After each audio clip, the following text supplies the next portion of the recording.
Good morning to you, Mrs. Potter. You have written so many groups of books that it's rather difficult to know which one to start with, but as long as we're here on Cape Cod, let's start with Look Alive, Libby, because that took place here, didn't it? Yes, I think that's very suitable as a starting point because the story actually took place in this very house. The things that happened to Libby were any of the things that happened to me when I bought the house. It was an old wreck, and I was just as terrified as Libby was in the book of the snakes and all the little spiders under the furniture and the strange sounds in the attic. And the mice. And the mice, yes. Some of the sounds, of course, apparently were not mice. Actually, it was the sounds in the attic that I heard and that Libby heard that led me to write Gus Was a Friendly Ghost. Oh. Because I decided, you see, that there was no explanation for these noises. We must have a ghost in the house. And then having written Gus Was a Friendly Ghost, I wrote the second book, What's a Ghost Going to Do? Because the National Seashore was buying old houses here, and although I'd never heard of an old house being torn down, it seemed a possibility. And what were all the old ghosts going to do? You see, you live in this neighborhood. You have a real housing problem. No place no place to go at all. Ghosts can't go to new houses. So I hope I solved that very comfortably. And houses then suggest stories to you. Oh, indeed. Almost everything suggests a story. Because we were wondering if the story about Libby were a true story. And is there a little girl named Libby that, or like Libby? No, there isn't really. Libby is one of the few children in my books who is not based on anyone, so far as I know. I just invented Libby out of whole cloth. She's very nice invention. I think she's a nice child, yes. Did the raccoon really come No, he didn't do the things that I accused him of doing, although I think he might have if he'd had a chance. It was true that the back door didn't always close properly, and there was a very ragged hole in the lower shingles in one corner of the house where a raccoon or something certainly had made his way in and out. And we put new shingles on there, and they were immediately ripped off again. So we assumed something was extremely annoyed by people moving into the house. And in time, he gave up, went away, and dug a hole in someone else's house, I'm sure. Then there is a second book about Libby, which is a mystery. Yes, Libby Looks for a Spy. I think I wrote this because I wanted to tell something about the Cape off-season, and that was after I had been here into the fall. And it's quite different, really, with many of the houses closed up. You have to be here for a while before you realize how many houses are not closed up. There are many people here, but as a newcomer, it does seem as if everyone has left, and you feel a little like Robinson Crusoe. But there's also a charm about it, and I had this feeling that I wanted to tell about the Cape, but having decided to write a story about Libby off-season on the Cape, there had to be a story. Something really had to happen, and not too much does happen, or at least it didn't a few years ago. Things are getting busier and busier on the Cape. And so I invented a spy. And then you wrote one or two mysteries with Ginnie, too, did you not? Yes. Ginnie and the Mystery House, which the basic incident in that actually happened. This old lady actually came to my house one night and wanted to know if she could spend the night there exactly as she did in the book. And I did go back to her house with her and called the minister and found the house just as I described it in the book. And it was some time before I realized that this would really make an ideal setting for a mystery. We like your mysteries. Do you like to write them? Yes, I do. They're not easy to write, really. They're quite complicated because they have to be, they have to make a little bit of sense, and there aren't too many mysteries that a little girl could really solve. But Ginnie and the Mystery Doll, of course, is another one, and this was made of little bits and pieces of things on the Cape. That, of course, is a Cape story, too. No one big incident sparked it, but all the little pieces, the auction and the beach and all the rest of it. very Cape Cod. Well, while we're talking about Ginnie, those stories are very good, and we like them very much. We like the way you told how Ginnie felt when she first started the school in Ginnie and Geneva. And Ginnie is like us, and she worries about the things that we worry about. Is she a real girl? Ginnie? Yes.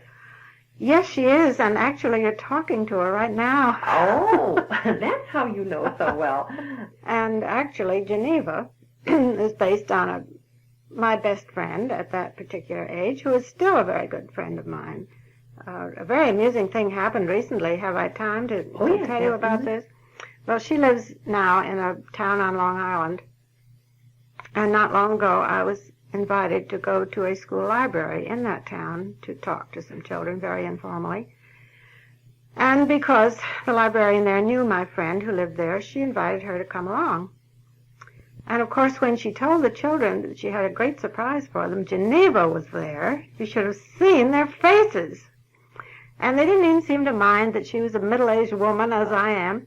And after the talk was over, of course, they all brought their little slips of paper up for me to autograph, and I was completely surrounded by children, and all of a sudden a slip was put down in front of me that had my friend's name written on it, and below, in parentheses, Geneva. And I looked across, rather startled, to try and see her, and she was just as surrounded by children as I was, busily signing her name just as fast as she could sign it, and protesting that she wasn't an author, she was just Geneva. They didn't care at all, they were so thrilled, but I haven't done it.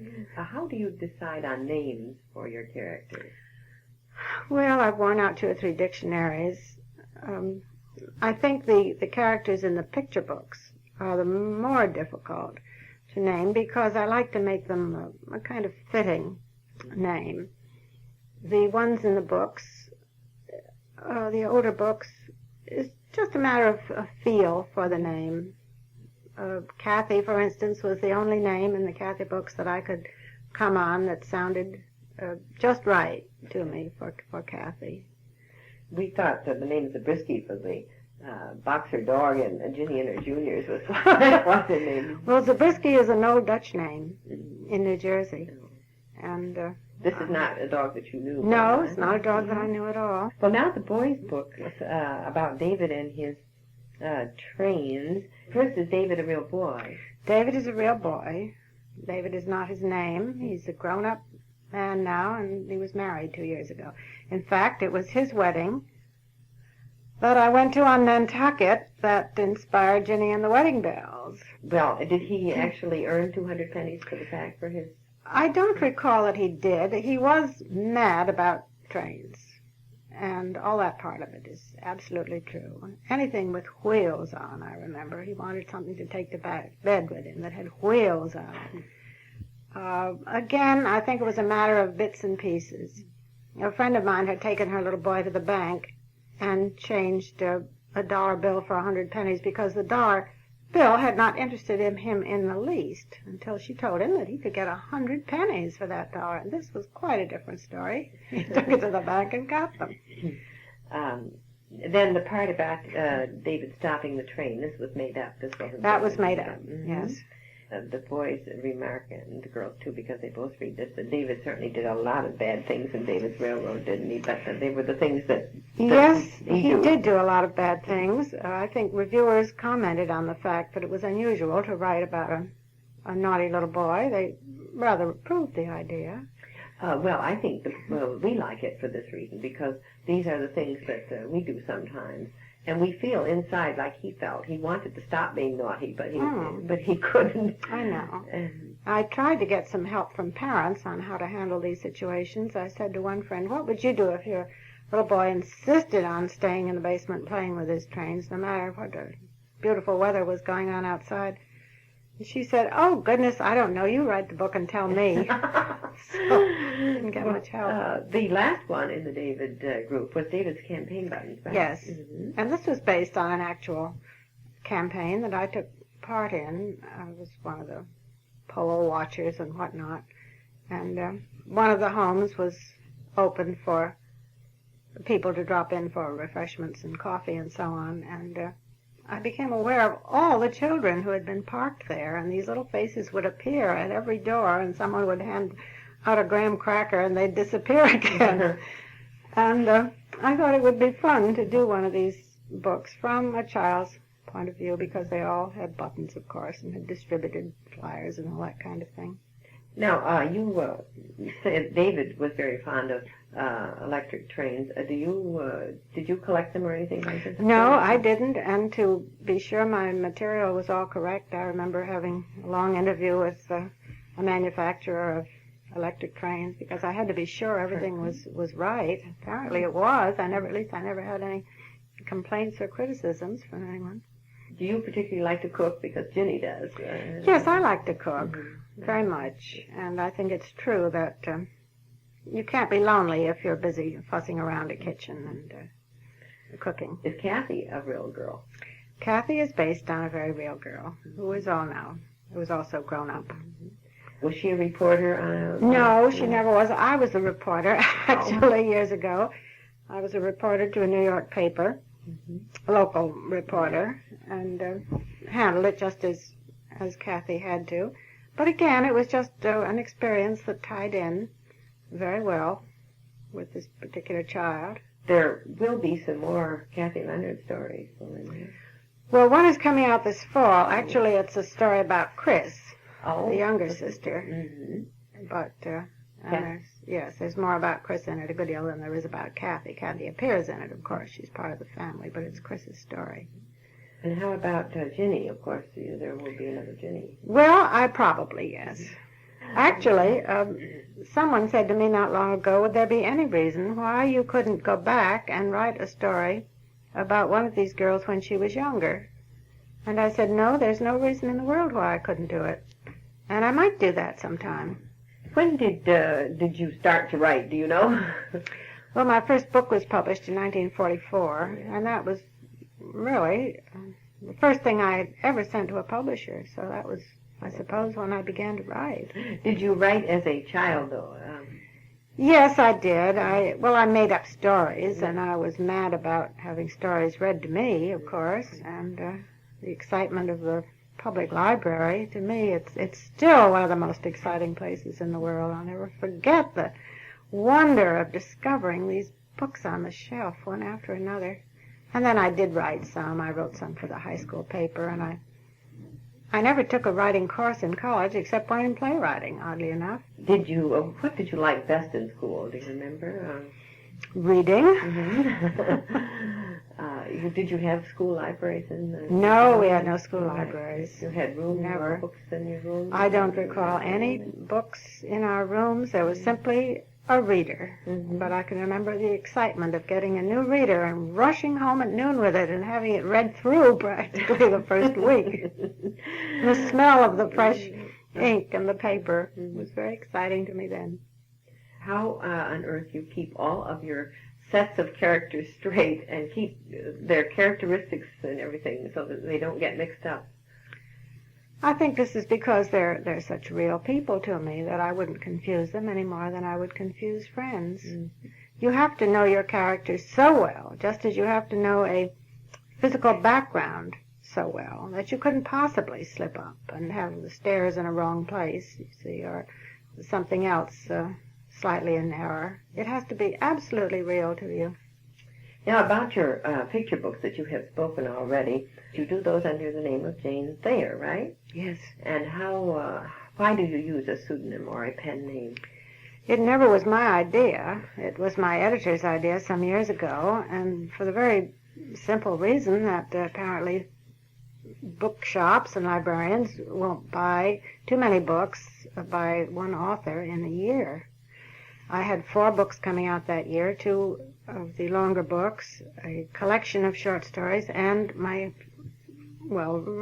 first picture book, although actually my first book was a picture book years ago in 1944, but this was the first of my more recent ones. And she said that was simply too many books to bring out under one name, and please, dear, I would like you to take another name. And so I picked my grandmother's name on the spur of the moment, which was Jane Thayer. A good name to take, a good solid name. I thought so. Now, in regard to your picture books, I wonder if we could just talk for a few minutes about how some of those came into being. For instance, Quiet on Account of Dinosaur. I knew a little girl, have known her for years, who was crazy about dinosaurs. And her mother told me that her great dream was that there might be one dinosaur left somewhere in the world and that perhaps she could find it. And so, as you so often do with these books, you begin to think, what would happen if? And so what would happen if Marianne actually found a dinosaur? And so, following out that line of thought, I wrote the book. Naturally, the dinosaur would be terrified of the modern world. We are very sympathetic with this dinosaur. Yes, and, we're terrified too. It's such a good treatment of a dinosaur. So many times dinosaurs are, scary animals. Yes, this was also true of the popcorn dragon. Yes. You know the popcorn dragon? Mm-hmm. This was an extremely difficult book to write because I could not make that little dragon an attractive character with whom children would want to identify, and they do want to identify, with the hero in any book. And try as I would, he was ugly, he was deformed, he was nasty and unpleasant, unattractive. And I tried over and over and over again and finally gave up until I hit on the idea of making him just a little show-off. This isn't too bad. It's something children thoroughly understand. It's something they all get over as something they find quite funny, actually. And it worked. It's been one of the best sellers all these years. Yes, the poor old popcorn dragon has gotten completely read to pieces. We have to get a second copy. Oh, fine. Now, how about the cat that joined the club? Well, part of this is a true story. Some friends of mine on Long Island had this cat. They didn't have the cat, but he boarded there when he cared to. And they had put out, I think it was a little old dog house probably, with a piece of Persian carpet in it, old Persian carpet, and they put his food outside because he didn't usually care to come in. And then, you see, he joined the club. Mm-hmm. They did move away, just as the people in the book did. And they tried to get in touch with him, but he didn't care to. He was too busy. I think, however, he joined a family of cats who belonged to the people who bought the house. Of course, my story is different. Stories in books have to be a little more complicated sometimes than things that really happen. Now, how about the second story, Giraffe? This came from a line in the New Yorker magazine about some game keeper in Africa who had a pet giraffe who stayed around the house. Now, I don't know that they built a second story on that. It was my invention. Well, Miss Woolley, we do thank you very, very much for talking about Ginnie and Geneva and Kathy and Libby and David. And we'll be looking forward to your new books about these people. Would you like to know the names of the new books that are coming out? Yes, that would be. The longer book is called Chris in Trouble, and the Jane Thayer book is Little Mr. Green Thumb. So we will be looking for those when we begin to buy books. And thank you very much. It's been a pleasure.